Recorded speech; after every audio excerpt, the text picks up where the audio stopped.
Right now at 4:30, we want to get back to that massive news out of Georgia, where South Carolina Republican Senator Lindsey Graham has had charges recommended against him by a special grand jury. The new report out today revealed that the same special grand jury who indicted former President Trump and 18 others had also recommended charging 20 others, including Graham.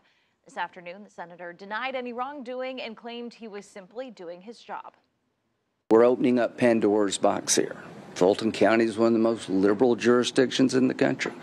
I fear this will spread, that the next election, Democrats may be on the other side of this. So at the end of the day, nothing happened. I think the system in this country is getting off the rails, and we have to be careful not to use the legal system as a political tool.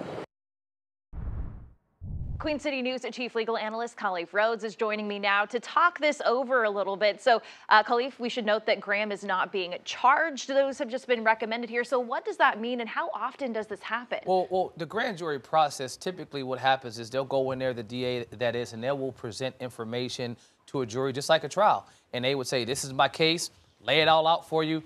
Tell me if you believe there's enough information here for the charge to stick to this individual. And obviously, in this case, they said that there were 39 individuals that they believed should have been charged or could have been charged with this crime. Now the DA will take it back and make a decision. Do I want to go forward with this case? Do I have the evidence? Do I believe that it's strong enough? Do I believe I can convict this person, not just the grand jury indict them, which is a lower standard, but convict them beyond a reasonable doubt? And that's something that she obviously decided against Lindsey Graham on doing. And there could have been a number of factors for why she did this.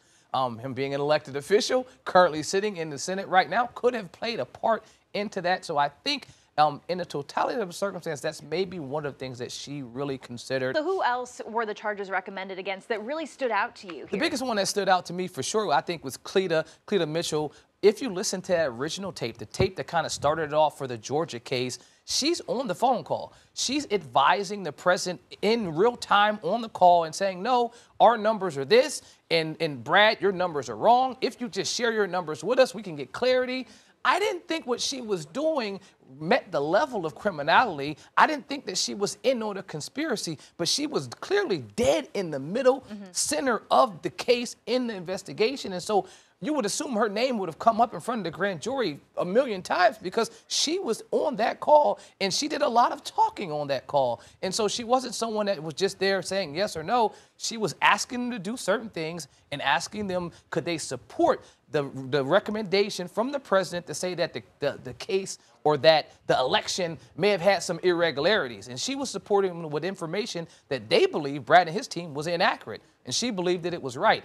I think that, for me, if I'm looking at just her case, is probably why she was not charged. I think that she had enough for the grand jury to say, okay, I think she's involved-ish. But could she be convicted at trial of this? I think she was, in essence, doing her job. There's something new that comes out of this case, it seems, every day. Khalif, thank you so much.